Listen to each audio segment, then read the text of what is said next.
Founders Forum, Episode 15.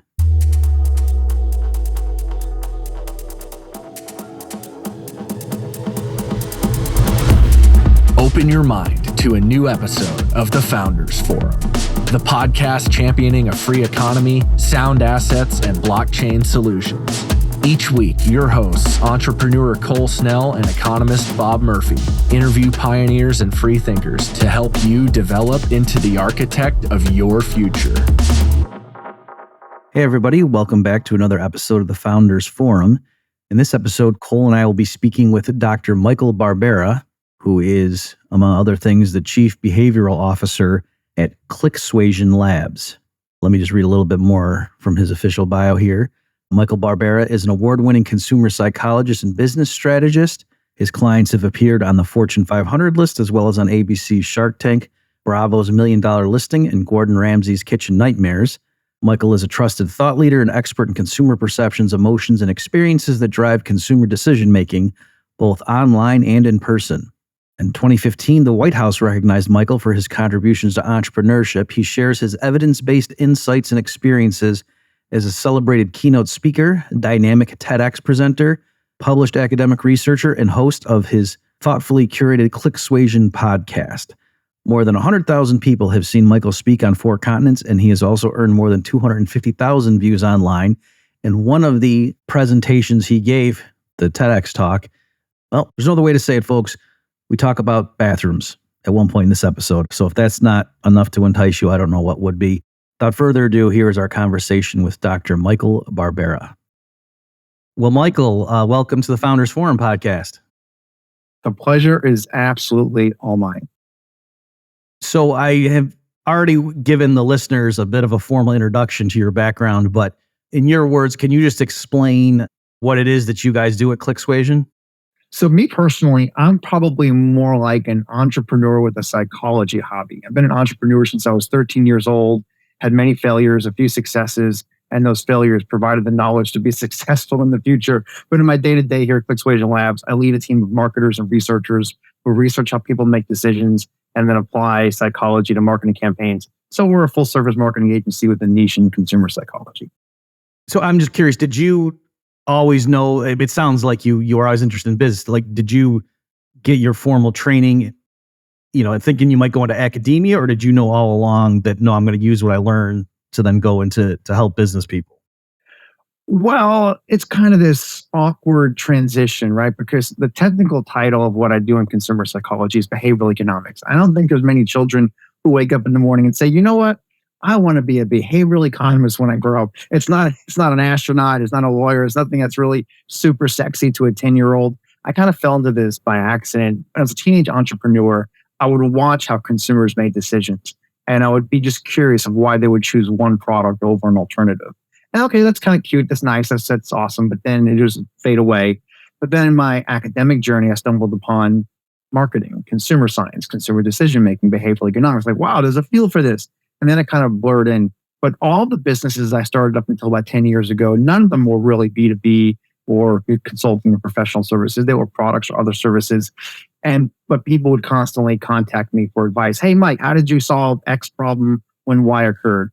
And I realized I could probably monetize this. And then I just wanted to be a retired consultant and just work when work came in. There was no reason to scale. I was tired of scaling, but then it came to this point where it's either got so busy, I either hire employees and scale or just lose some customers and go backwards. And of course, I have this entrepreneurial bug, decided to say, oh, how hard could it be? And so decided to hire employees, scale, and for the last 10 years, been operating Clicksuasion Labs. So the B2B, the professional services side is fairly new. It's a 10-year anniversary will be in October of this year, 2023, not the date podcast. Wow. Okay. So you're a unicorn. And I have to point this out to our viewers. There's a lot of PhDs, a lot of doctors who spend a lot of time in school studying stuff, and then then they write about it, they teach about it, or they're hired as consultants to kind of administer some kind of solution to maybe a corporate problem. But you've been in the real world. Like you said the F word at the beginning of this podcast, right? Yeah. And the F word when it comes to entrepreneurs it's not a 4-letter word. It's a glorious word. I think Winston Churchill said the definition of success is moving from F word failure to your F word failure without loss of enthusiasm.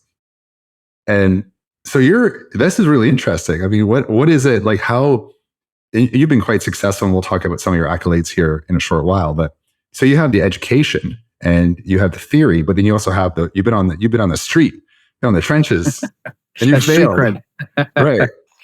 And what would you say was one more important than the other? Like, what do you rely on most, the PhD or the failure of trying to throw it against the wall and have it stick? I would say it's a really good mix, because when I'm reflecting on what's happened in the past, I'm not only reflecting upon what I've done, what I've managed, what other people have done or done not, but I'm also comparing that to the case studies, the academic integration into my life. So I'm looking at it through both lenses of how would this look in terms of a scalable business product, a scalable product, scalable service, how kind of business models fit in here, and then look into what actually happened in real life, and then say, okay, at this decision point, could something have changed if we changed our mind? Now, you can't change what happened in the past, but you can change what goes forward in the future. Wow. Yeah, that's powerful. Can I ask you, no, Dr. absolutely Mike? Not. Okay. Well, you should wait to hear what it is before you say no. So, as an economist, I'm familiar with behavioral economics. And so there's things, hey, we're rational, obvious stuff, like stuff to be obvious, regular person, that somebody, if they start out with something, they're willing to pay more to avoid losing it than they would have been willing to pay in the beginning to acquire it, things like that. And you can use that as techniques to frame things to get people, I don't know, are there just a few insights, like to try to get, we have business owners listening to this, maybe to whet their appetite, to intrigue them? Are there, just simple insights that when someone's like, behavioral economics, why the heck would I care about that? I'm running a business over here. I don't care about your ivory tower stuff. Are there any, quick insights you can do just to make them realize, like, oh yeah, this actually is useful for me? Let me see if I can provide a few nuggets. So when you look at traditional economic theory suggests that people make decisions based upon utility.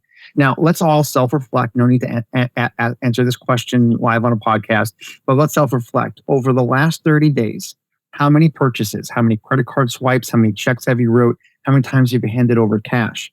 And how many of those purchases sustained life, meaning that you would not be here to talk about it if you did not make that purchase. That would be a utilitarian purchase. Now, for most people, there's not an actual utilitarian purchase that sustained life. So therefore, everything else fits into an experiential purchase. So there's a couple of us here in the podcast today. All of us, we can live in my office. We can live in this room and we'll survive. We may get frustrated with each other. We may have disagreements, but we can survive here. But we choose to have the 3-bedroom house with a fenced-in backyard based upon the experience. So we're choosing items within a category based upon the experience more so than the utilitarian aspect of the product or service. And where many CEOs or chief everything officers go awry is they focus on the product, and the direct value and benefit. And usually that's not really associated with the behavior. I would advocate and advise that product leaders, managers, CEOs, chief everything officers, that we view products as the emotional impact on the consumer. What is the emotional impact the consumer receives when they buy it, use it, share it, get it, acquire it, etc.? And that's what we'll be focusing on, because the other nugget I want to share is customers. We're customers. We make decisions based upon who we are today and who we are in the future. So, for example, if I was to ask each of you, do you have a shirt, pair of shoes, a tie, a jacket in your closet that you've purchased but you've never worn? I'm guilty. Raise my hand. Right here. We will try it on, like, yes, I'm going to rock this jacket. I'm going to look great. But then we're actually not the person who's going to wear that. So we buy it to be that person, take it home. We realize we're not that person and never wear it. So we'll make decisions based upon who we are today and who we want to be in the future. I'm fascinated by this. This is really interesting. And this actually leads, I think this is going to lead us into a really interesting marketing conversation, like that potentially as well. So if you think about these like non kind of utilitarian purchases, let's call them like frivolous purchases, or like fundamentally kind of like maybe unnecessary like purchases. But is there a kind of like a hidden utility to them to some degree? Like, is there a secret utility in the sense that like, okay, I'm a man and I have a biological desire to procreate. I'm a heterosexual male. I would like to attract a woman, but I'm going to go out and buy the utility behind it, going and buying this really nice fitting jacket is that it may, while I'm in the wild, I'm like a peacock with my tail up. Am I inadvertently is the utility to maybe attract a mate? And is that defensible?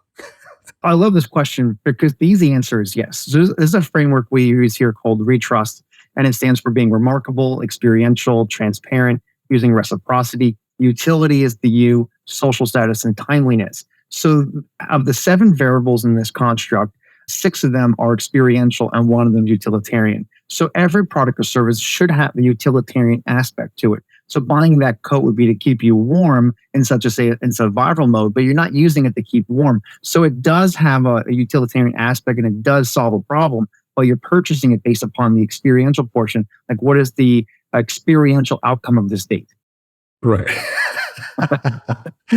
Well, maybe we'll just leave it there. But that I'm fair. Yeah, I really am enjoying this conversation. We've had on the show, you're kind of a bit of a diversion for us because we've had a lot of kind of Austrian libertarian, a lot of economic, very deeply kind of economic. We've had conversations about bank failures and all these things. And so what are you seeing out there for business owners right now? Like post-COVID, let's just put it like a parenthesis, let's just put COVID aside. Like what's happening out there? What are you seeing? What's exciting? What's depressing about founders, businesses, ideas? Are we going in the right direction? Are we going in the wrong direction? Well, it's really difficult to say we're going in the right or the wrong direction, but there are some macroeconomic factors to watch for. So let's talk about discretionary spending compared to non-discretionary spending or necessities. So necessity would be something, say, grocery shopping, your rent or your mortgage, your car payment, maybe fuel for your car to get from point A to point B and to support your family. So we'll call those necessities. Then everything else we're going to put into discretionary spending. So what we're watching as macroeconomic indicators is that consumer confidence is high, which is a good sign for the economy, but consumer debt is slowly rising. Now, traditionally, let's say the R word, the recession, we can say it is, we can say it isn't. In a traditional recession, consumer confidence is low and consumer debt is high. We're kind of the opposite. So consumer confidence is still high, but consumer debt is now rising. We as consumers, we're guilty, we're part of this. We continue to spend money and therefore inflation is staying high. So because consumers are still willing to spend money, the inflation rises, but we're not always spending money on everything. We are willing to switch brands when it comes to the necessities. So most people in the United States, regardless of socioeconomic status, are willing to switch brands on eggs, on orange juice, on milk, on bread, but we're still going to continue to go to the restaurant we enjoy, to go on to the vacation we want to go on. So if the item that we're purchasing is going to potentially provide a significant experiential return, we would rather spend money there and then change brands or buy an alternative product or service with what we consider to be a necessity. So what I would advocate to any chief everything officer is if you're looking at different, say, decision points on where to proceed forward in the future, when looking at your product, look at your product as a service. If you're looking at a service, look at your service as an experience. What is the behavioral outcome that the customer gets? Because if they treat you like a transaction, the customer is likely to then say, okay, I can probably get this for a better cost or a lower cost somewhere else. But if they treat you as an experience, they're more likely to return potentially over and over again. And I'd love to see that customer lifetime value extend, because when you look at customer lifetime value, if I was to say, welcome to Mike's coffee shop, here's the latte you ordered. And for you, it's going to be $9,000 and you get free coffee for the next 7 years. Most people would say no. But if you have a really good experience at that coffee shop, you're going to go over and over again. So let's do some like basic math. Let's say we buy a coffee each day we go to work. That coffee costs $5. Spoiler alert, that coffee doesn't cost $5. It's like $9 or $7. So you buy a $5 coffee, you drive to work 5 days a week. That's $25 a week on coffee. Let's say you drive to work 50 weeks a year, 2 weeks for vacation. That's $1,250 for coffee, your annual budget for coffee.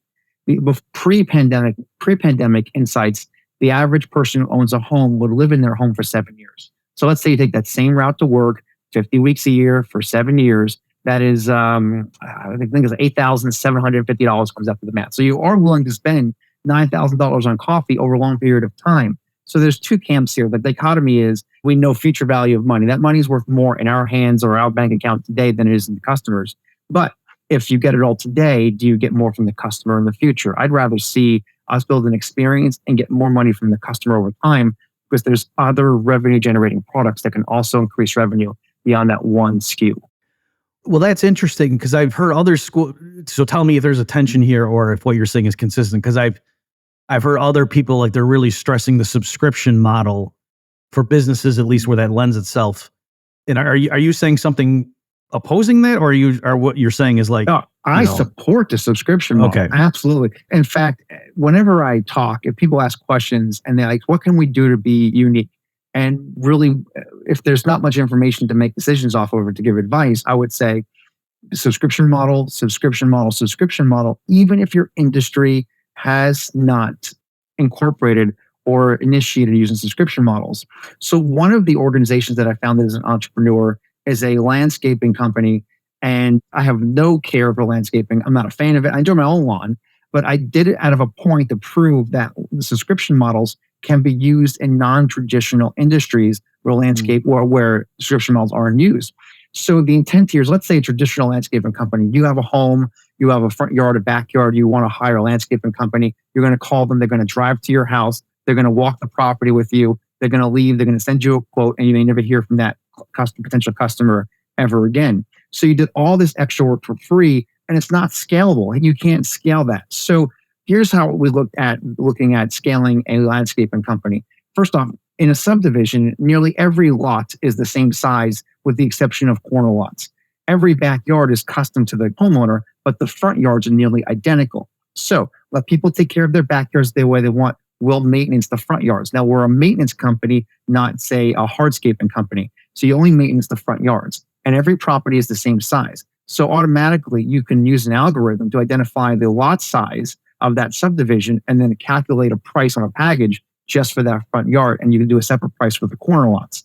More so, when you go to the website for this company, you type in your address. If you're in the service area, you're going to get 3 options based upon the subdivision that you live into. So there's no homeowner coming out, "Oh, hey, by the way, can you trim those hydrangeas? By the way, can you cut this over here?" It is one set package. And the biggest concern when it comes to the home contracting or home service industry is that contractors do not show up. So we guarantee we show up every week. You subscribe, we show up every 2 weeks until you cancel the subscription.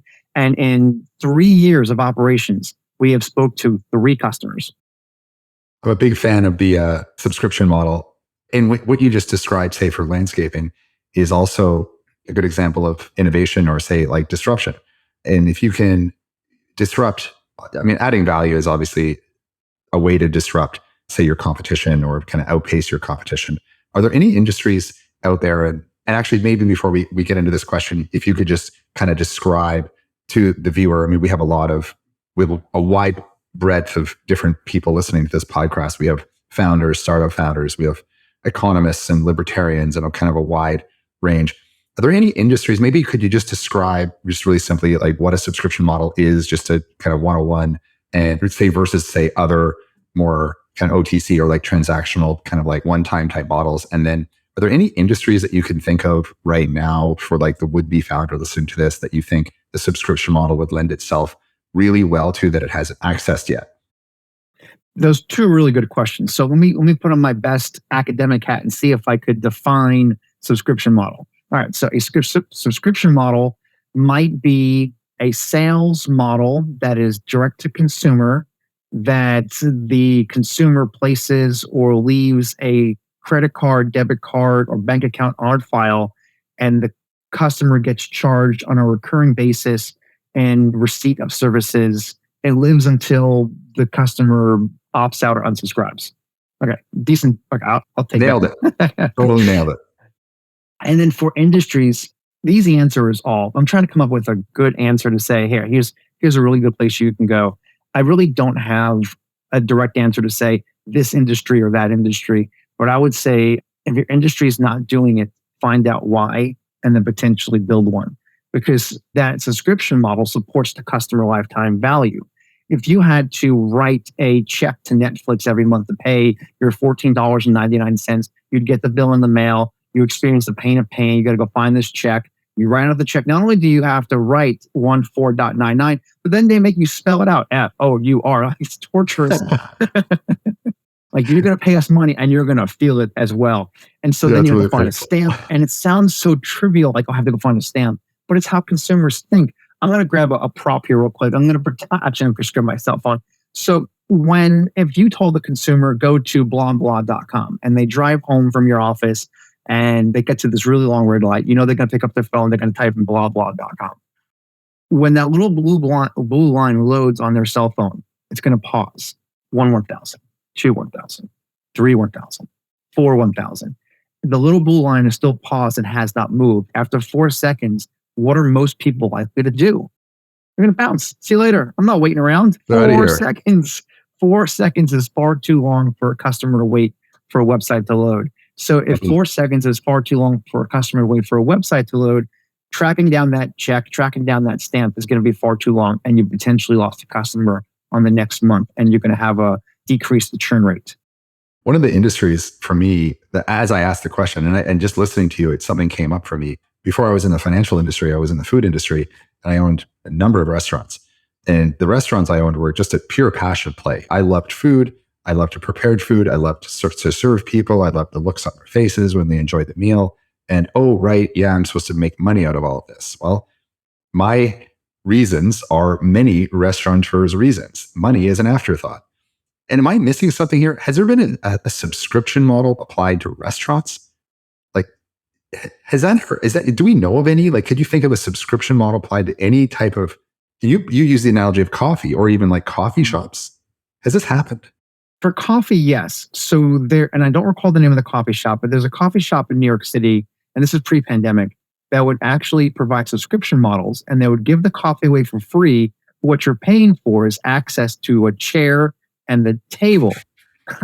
Very New York City. I mean, yeah. Well, I went into a Starbucks yesterday. I spend my time between Miami, Bahamas, and Toronto, and I'm in Toronto right now. And I went to a Starbucks that was right now, there's an election in Turkey, and the Starbucks is right beside the Turkish consulate in Toronto. And the Starbucks was like, the lineup for Turks wanting to vote was huge. The Starbucks was packed because it was freezing here. People were trying to get out of the cold.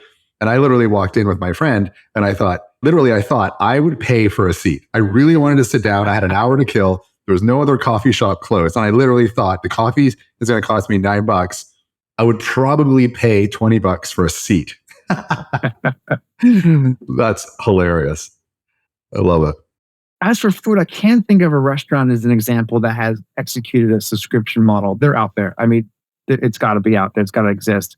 However, what I really like that I see a lot of restaurants doing today, it's not something new. It's not something unique, but it's an add-on. And a lot of restaurants are executing the model of you buy X meal at Y price, and then you can get an extra entree for $5 or $6 for the next day, because then you're extending the customer experience. And the analogy that I like to use this is with Moe's Southwest Grill. So if you go to Moe's Southwest Grill and you dine in, you're going to get a tray, a basket. There's a bed of tortilla chips on the tray, and then your entree is placed on top.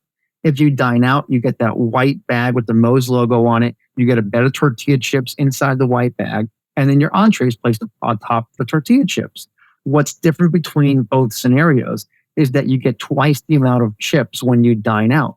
Because if you dine in and you don't finish your food, you're going to dump it and the food becomes waste. When you take the food home with you, you're probably not going to finish all your food.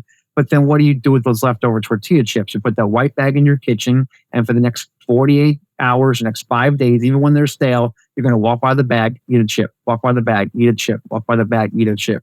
So we conducted a study, and in study group A, the participants purchased food from Moe's, brought it home. They had a white bag with no Moe's logo on it. And therefore, they ate their food and they ate chips over the next X number of days. The average number or the mean number of visits the mean number of days between visits. So the consumers in study group A with no logo visited Moe's Southwest Grill on day 1, and the average number of days for their next visit was 39 days. With the Moe's logo on the bag, the average number of days between visits was 13 days. So it significantly truncated the frequency of visits and potentially expand the customer lifetime value. I'd much rather your customers visit your place of business every 13 days rather than every 39, because a customer can say, look, I don't want to spend this money, or I'd rather get a discount. Look, if you're offering a product for $10 and the customer says they'll pay $7 for it, and you give them the discount, it's not like the customers are going to take that $3 and put it into 401k. Most customers are going to go spend it on something else they don't really need that's experiential. So I'd much rather that customers spend the money with your business rather than someone else. But the touch point of seeing that Moe's logo on the bag several times a day as the consumer walks through their kitchen makes a significant impact and bridges the gap between the touch point from the previous visit and the touch point to the next visit. Well, Michael, in reference to Cole's question, am I thinking about this right? That, yeah, for just a standard restaurant or whatever, subscription model seems like it'd be tricky. But what about like a Chinese buffet where, yeah, you can go in and order something specialized, but most of the customers who go in there, they just get the buffet. Let's say it's $9.99, eat all you want, and there's a bunch of regulars. Would it possibly make sense to come up with something where, oh, you pay this flat monthly fee, you can come in as much as you want, and it works out that if you went 5 times a week, you'd save a ton of money, and so people do it, but then they start getting sick of it, and after a while, they actually don't go 5 times a week, but they forget to cancel or something. Is that kind of how to think about it? I think those are valid thoughts. So as you're asking that question, as we've been discussing, I don't want to misspeak here, but I have a small amount of confidence that Olive Garden attempted a subscription model and it failed. Mm-hmm. So now I'm going to go full cat meme and type after this podcast, look this up and see what I can find. It's going to bother me for the next day. But I mean, what I'm saying is, like, if some business did check with you, like, is that the types of things they would go through, and then you would just continue work? Obviously, I'm not asking you to give the secret sauce here, but like, are those the types of thing, like, to determine at the outset, like, does this even make sense to think this through? Like, is my intuition right that a Chinese buffet conceivably could work with that model, whereas a place where every customer is getting a unique dish and some cost $40 and some cost $28, and it would be kind of hard to standardize that to come up with a subscription model? Well, I'm not sure if a brick and mortar restaurant or food service business would be able to sustain subscription only. It might need to be a combination, so you have multiple that's what streams. I meant. Yeah, it's an option. I think it absolutely is an option as long as it's economical. Of course, do the math and make sure it's going to be profitable at the end of the day. And it was economical, offer it and see what bites and what you potentially get from it. I have a lot of friends here in Toronto. I haven't been in Toronto for a while, and I would consider Toronto to be a relatively woke city. And I was out with a friend the other day who was from Africa, and he was from Nigeria, and we were at a popular downtown hotel. And we were having breakfast, and he left the table and he had to go to the washroom. Speaking of restaurants, just made me think about this. And it made me think about your TED Talk, which I want to talk about as well. I'm leading into your TED Talk here. And he kind of came back and he was really confused and he was really off-put about the genderless washrooms that he got. He just couldn't figure it out. Like, he was really off-put by it. He didn't know what to do. There was a woman when he went in and she was there, and she was flustered by him and he was flustered by her, and he came back and he just, like, it ruined his day. And it was only like 10 a.m. They don't have these things in Nigeria. Let's just put it that way.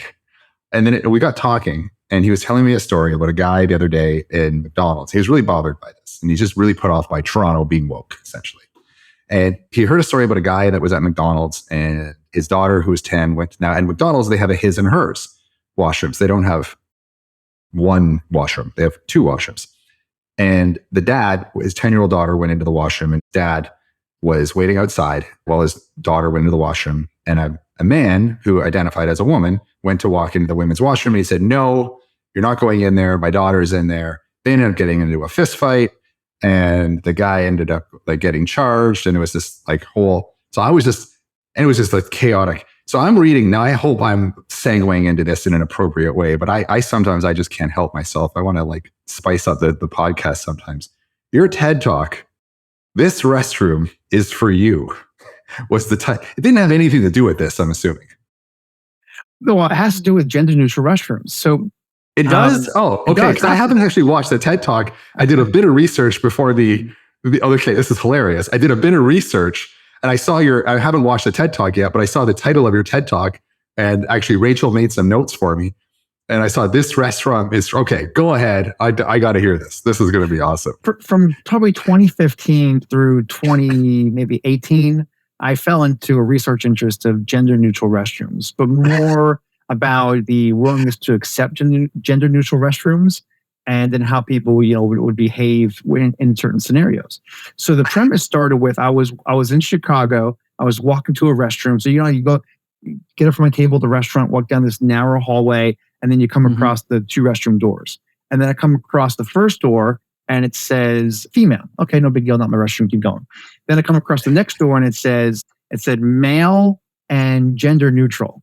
And I was like, well, why do I have to share my restroom with somebody else? Why can't the female share theirs? And I don't personally don't care who's in my restroom. We all use the restroom the same way, and that's my personal thoughts. But I was really curious to why the male restroom was designated as the shareable one, whereas the female wasn't. And it just sparked that whole cat meme situation to figure out what's happening here. And then at the same time, simultaneously in national news, this was becoming a hot topic between, which gender or which identifiable gender should be used in which restroom. But at the same time, if you look at IO psychology research, industrial and organizational psychology, focusing on employment behavior, employee policies, et cetera, there is a lot of employees who then struggle at work because there's the restrooms are titled male or female, or boy or girl, man, et cetera, et cetera.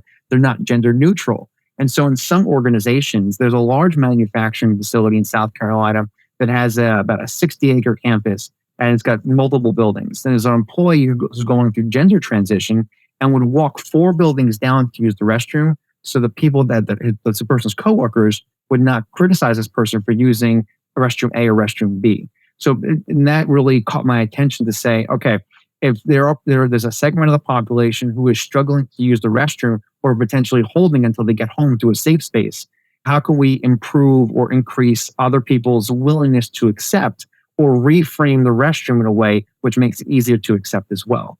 And I did go to a restaurant about 3 years ago at a restaurant in South Carolina that I absolutely loved, and it caught me off guard. So it was just one door, it said restroom, and I walk in. Okay, no, but you don't even think about it. Just walk in the restroom.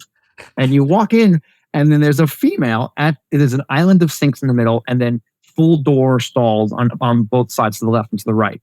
And there's a female washing her hands. And she looks at me and nods, and I'm like, well, okay, this is interesting. So I continue to go into the stall, but it's a full door. You can't see, there's no cracks. And then you exit the stall and then you wash your hands. So there's certain scenarios where that may not work for all people, but for the majority of restroom use cases, that serves a purpose and it works. And the other person in the restroom with me and myself, we did not care. Not other people would feel that same way, but it was still, in essence, it did work and people were willing to accept it. Is part of the issue that, because some listeners might be like, well, why don't they just have male, female, and then mixed? Is part of the issue cost? But then I'm also wondering, like in other words, if a place just can't afford to have 3 separate ones, or also I'm wondering, is there even a further issue that the employee or the customer, whatever the situation is, might be offended to think feel like this is segregation or something? Like, no, I identify as a woman, so I should be able to use the woman's room. I shouldn't have to go to some separate one that's just for people like me. Is that part of the issue too? It absolutely is. Cost is a significant decision-making factor when it comes to restroom design, because you're taking away other square footage from the space in order to build another restroom. And not every builder or property owner has the budget to put a third restroom in. Therefore, there's other concerns like the age of a building. So you look at most government buildings are 50, 60, maybe even 100 years old. And we look back 50, 60, 100 years ago, most government employees were male. So the male restrooms were significantly larger than the female restroom. So they had a much smaller restroom. So there's codes for restroom design and construction for the number of people that work in a building compared to how many stalls or urinals are required per restroom. But the model that I really like is if you ever go to the convention center in Denver, Colorado, their restroom is dynamic, where it's got a partitioned wall. So based upon the conference, they can change the size of the male restroom or the female restroom depending on the audience. So if it was a conference, I'm going to make this up, for the Association of Female Physicians, then they can make the female restroom larger than the male restroom. And if it was for a male-centered audience, they can change the restroom to be larger for the male side as well. I think that's a fairly unique model, but it could be replicated for larger buildings that have dynamic use cases. Well, that leads into my joke, because normally at various events, there's an intermission or something like a sports game or opera or something, and you go out and the women's line is huge and the men, of course, are just flying through. The one exception to that is when I would go to libertarian events, and then the men's line because there's like 1% women there. That's the joke. And so in cases like that, it would be good if they could, because I've actually been in situations where I thought, can't they just like say, okay, women go ahead and go, and then when they're done, now we open that up too, so the line for the men can also flow into that room. But every joke has some truth, and there's some validity to your joke and to your statement. Because we looked at this in some of our studies, and I mentioned it in my TEDx talk, is that there is willingness to accept gender neutral restrooms every single day, as long as they're not titled gender neutral restrooms. So the end result of those research was its message framing. So for example, most of us grew up in a gender neutral restroom, or we live in a home with a gender neutral restroom right now. But when you go to a sporting event or a concert and the female restroom, the line is significantly long, it's down the hall and it's a half-hour wait, but the male restroom has no line. How many times have we seen females sneak into the male restroom to use it? So most of the males do not care. The females that use it did not care. So we potentially have a small segment of the population who is willing to accept it as long as it's not called gender neutral restroom. This is fascinating. A lot of your work, to generalize, I'm assuming, is around understanding consumer influence and consumer behavior. Absolutely. Okay, so I said that right. And so this conversation is making me think that like the baseline of understanding could come down to the toilet. Like this is a real like analog or metaphor for like you could just kind of build it from there up, like this fundamental necessity. And in this world that we live in today, this could be like maybe another TED Talk or 2.0. It seems like you've nailed it with your first one.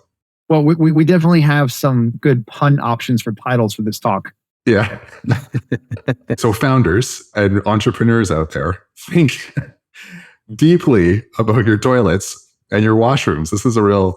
and then you can, oh my gosh, I'm going to go down a rabbit hole here. But you can add a whole other, because certain bylaws in certain cities recently, can't remember what set, it was in Miami, also in Toronto, they said that all restaurants that were built after a certain day had to have certain handicap, like doors had to be a certain width for wheelchairs, and they had to install it.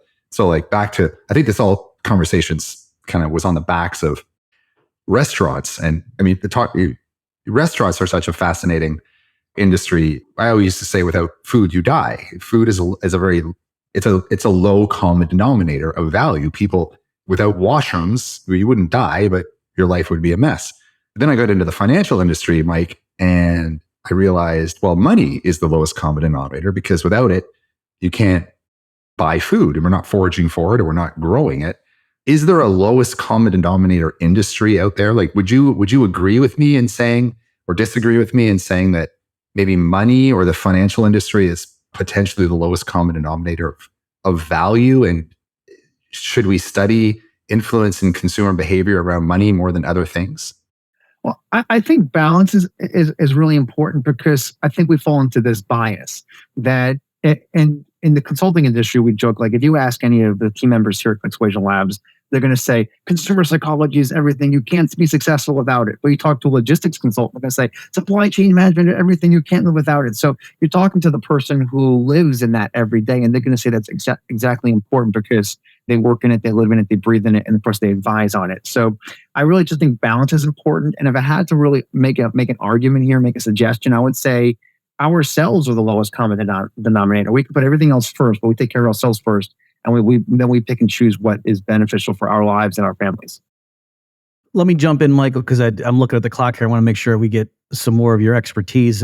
So is what you do primarily like helping with marketing, or is it so much more than that? Or can you speak to that? Because I'm sure many people listening, when they hear what you do, would assume, oh yeah, so if I had to go do a big, I'm going to spend a bunch of money in a marketing campaign, I might bring Michael's team in to give me some pointers, or maybe to design it. But is that a good characterization, or is that a misconception about what you do? That's a good characterization. I'll share like the good, the bad, the beautiful, and the ugly. So at bottom line up front, we are a marketing agency. And if you look at any other marketing agency, we nearly look identical. We work in market research, funnel development, strategy, website design, graphic design, funnel development, paid ad management, et cetera, et cetera. All looks the same.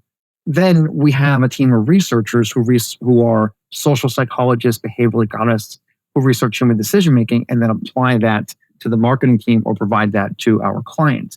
Additionally, we also focus in IO psychology for employee engagement, obviously market research and marketing, but they're also focused on a heavy research product as well. So not only do we provide research to the marketing team and the consultants, we also provide it directly to the client as needed. This is amazing. One of the things that Bob and I are obsessed about is basically cash value life insurance, like cash management with life insurance, essentially, and using life insurance as a living benefit. The life insurance is economically, mathematically the most important asset. It's the best asset anyone could own. And Bob and I could argue that. We could probably out-argue anyone on the subject. The interesting thing, like from an economic and a mathematical kind of maybe opportunity cost perspective, whatever. The interesting thing about life insurance, though, is that it's heavily misunderstood. And the industry has this like bad reputation. So I am definitely going to reach out to you offline and have a conversation to have like the overarching question of how do certain industries that are so valuable become so misunderstood? And it sounds like you have a team that could do the work to figure that out, like to dive in and do the research. Is that fair to say? That is fair to say. And you can contact me anytime. And Cole, the worst thing I'll ever say is I have no idea. Try to point you in the best possible direction. Yeah, that's not that bad. Just to extend what Cole's saying, it is interesting, Michael, that for certain things, people have no trouble spending hundreds of dollars or whatever on something, whereas in other, well, I've even heard it like, and maybe you can give me to the bones, that like in terms of pricing, like selling something on Amazon, people found that if something costs $80 and then you wanted to charge $19.99 for shipping, people would flip out. But if instead you charged $110 for the product and gave free shipping, they would be totally fine with that. Like, so are there little quirks like that you know, that are like 101 in terms of behavioral economics that you help with companies when they make decisions, like to just to frame it differently, and people are willing to do where I'm going, the connection with what Cole was saying is we found if you frame it a different way, all of a sudden people are beating down our door. Like, can I pour more money into these products? Because they don't think of it as a product anymore. They think of it as like a tool that's helping them do something else. Whereas if it's like, oh, well, in case you get hit by a bus, you got to have life insurance. And how much is that going to cost me? Then it's like a pain. So anyway, I'm throwing a lot at you there, but I'm wondering if you have any thoughts. I do. So insurance is tricky because some insurance is mandatory, some is voluntary, but insurance is a product that we buy and we never want to use it. So you pay for car insurance, you never want to use it because you don't want to get into a car accident. So we're voluntarily, or when it comes to car insurance, mandatorily giving somebody else money, and we never actually want to use the product. When it comes to life insurance, I definitely don't want to use my life insurance. I enjoy my life. If my life insurance is being used, it means I'm no longer here. But then some people don't also realize is that what liabilities would my family be left with if I was to disappear tomorrow? And so sometimes you got to point that out and share that message, but find other ways to communicate it rather than fear. So the insurance industry is typically the only industry that uses fear. Well, let me phrase that. The insurance industry is one of the only industries that uses fear in a successful way. But fear is this variable in marketing that is difficult to use, because if you cross this imaginary gray area in fear, then you can potentially lose a consumer, because too much fear is panic mode for a consumer and they don't want to buy the purchase because they're associating you with fear. Hence why you see most insurances being marketed with funny, humorous kind of marketing campaigns, taking away from the actual point of using the insurance because it's not actually beneficial to the person if they have to use it. Like you're thinking like Aflac and stuff like they're kind of cheeky. Yes. And you're saying that's not a coincidence. Geico, like Yep. they're all leveraging humor. Correct. That you don't have to follow that model, but it's a good base to get away from fear. Okay. Instead, just because we don't want to get a bunch of emails, Michael, the type of life insurance that we sell, you can use it while you're still living. And that's partly what we try to explain to people. Like it's what you said is strictly true of like a term life insurance policy. And there's other types that you can build cash in and borrow against, stuff like that. So that's part of what we're trying to do, is to get away from what you're saying that, like with your car insurance or something that's clearly just, I got to write that, or like you said, not write the check. They do it. So they just bill you every month. So you don't have to think about it. But yeah, it's true. I mean, there's so many industries like that. And I think that like from a marketing perspective, we're for example, like working with this one marketing company right now, and they brought up the same thing that you brought up, Mike, was, well, we have this, we work in this world of like cash value life insurance, and there's these real benefits to it, economic benefits to it. It has nothing to do with the death benefit, it has everything to do with what you can do with this kind of tax-free cash or inside of it.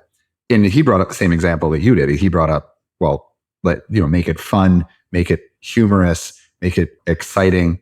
And he brought up the State Farm, Jay from State Farm, or with the Geico ads, and then all the Liberty Mutual ad. Like, they're all doing the same thing. Like, they're all really kind of just leveraging humor. I guess the thing is like these marketing campaigns are millions and millions of dollars. Like, to get that humor out there is millions of dollars.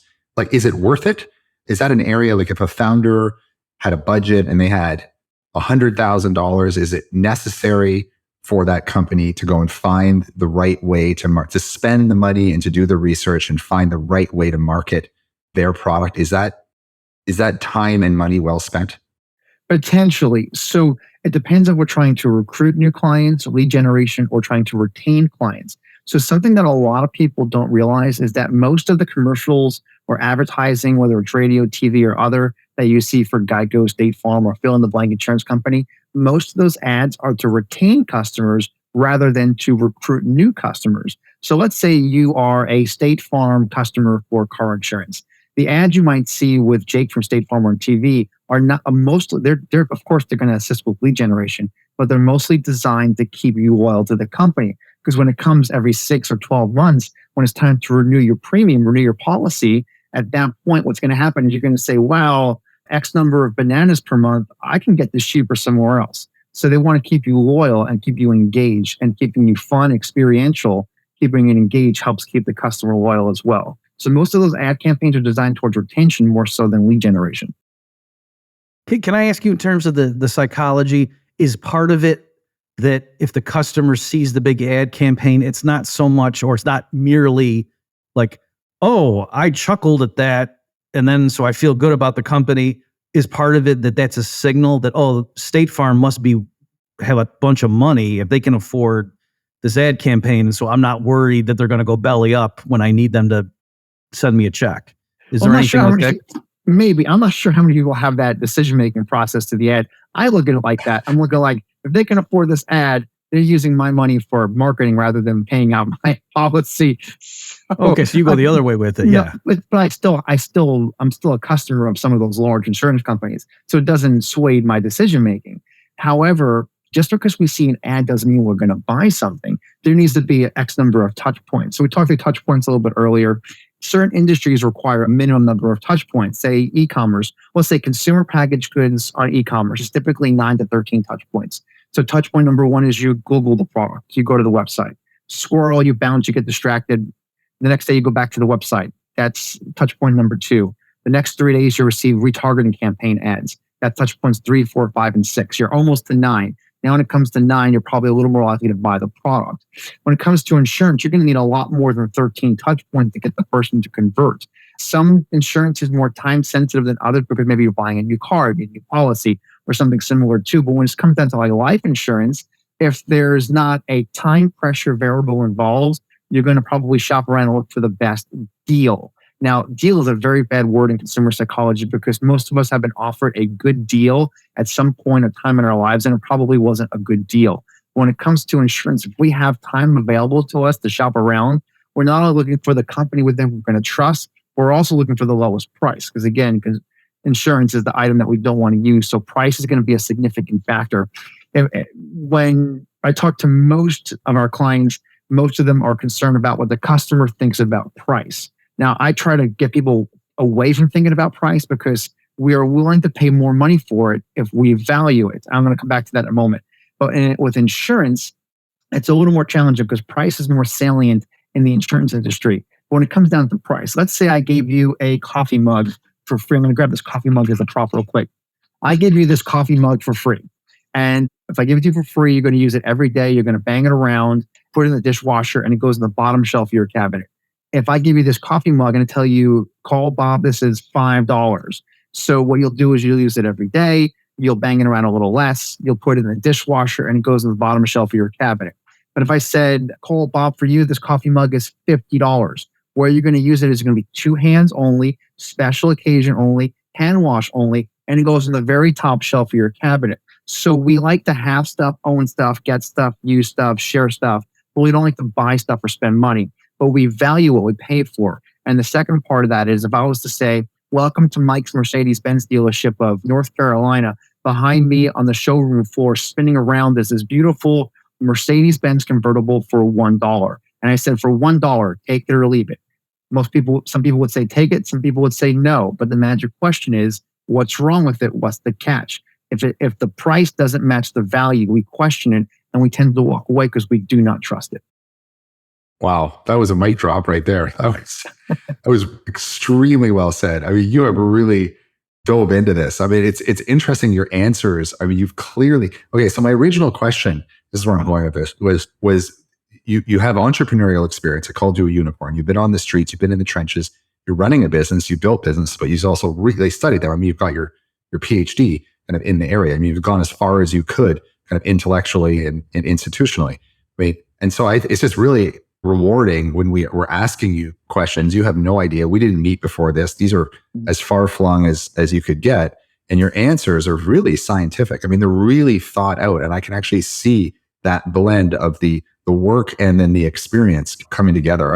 I super appreciate you. And I know we're getting to the end of our time, and I want to make sure we're respectful to both your time. So Dr. Murphy and Dr. Barbera, thank you for being here today.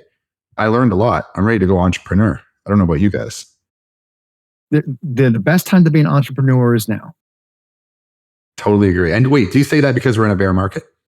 No, I say that just because now. The best time, just now. Right. Just start a business. Now, just like go for now. it. Got it. Yeah, I love it. They were like entrepreneurs, all you entrepreneurs out there, you guys with an idea, girls with an idea, you're the lifeblood. You are literally the lifeblood of economy. We got one of the world's elite economists here. We have behavioral psychologists in the room. And I mean, this is thin air. So go fail. Thanks so much, Michael. Thank you. I appreciate both of you. Appreciate you. This concludes another episode of the Founders Forum. The information provided is for educational purposes and does not constitute financial advice. Consult with qualified professionals before making any financial or investment decisions. For more information on the hosts and for previous episodes, visit foundersforum.io. Thanks for listening.